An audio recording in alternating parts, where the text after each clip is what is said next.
really gotten a sense of the two aspects that together make up our mindfulness training. And one aspect is the technique, kind of the what do we do, where do we place our attention, how do we work with our mind. And the other aspect is the attitude, how do we do it. Because you can actually do a very simple thing like coming back to the support in so many different ways, with a kind of, a stern feeling of you should have not drifted off, or with a kind of annoyance at, I'm not good at this and I wasn't good at that thing either, and all these stories can build up. Or we can cultivate this basic friendliness to ourselves, this sense of, actually these things are okay, this is human and it's fine to be human.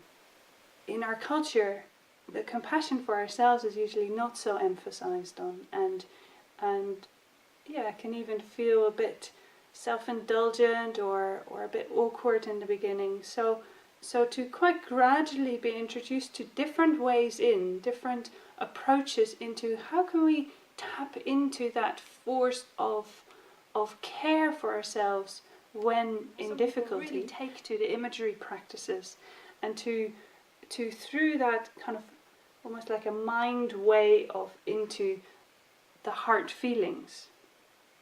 And other people might respond more to the body way in, to the compassionate body scan, to the hand on heart gesture, the kind of very embodied and real way of being with what is difficult.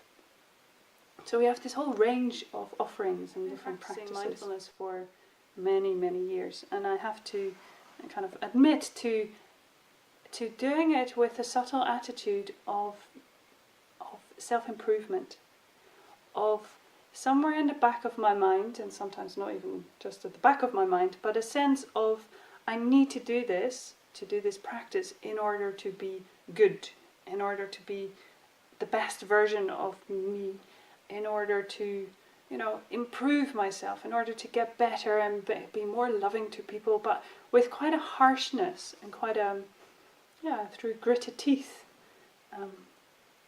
approach to it. And even though I'd heard many times that it's all about loving kindness and you can be kind to yourself, and it just hadn't really clicked until somewhere in these modules Rob Nairn gave this what is now quite a legendary talk, where he was talking about it's okay to be a compassionate mess. We don't have to be perfect in order to be compassionate with ourselves. We don't have to be squeaky clean, totally together, some kind of version of perfect. It's okay to work with ourselves just as we are. And the radicalness of landing with ourselves in that way, of saying, okay, so this is who I am. Can I be okay with that?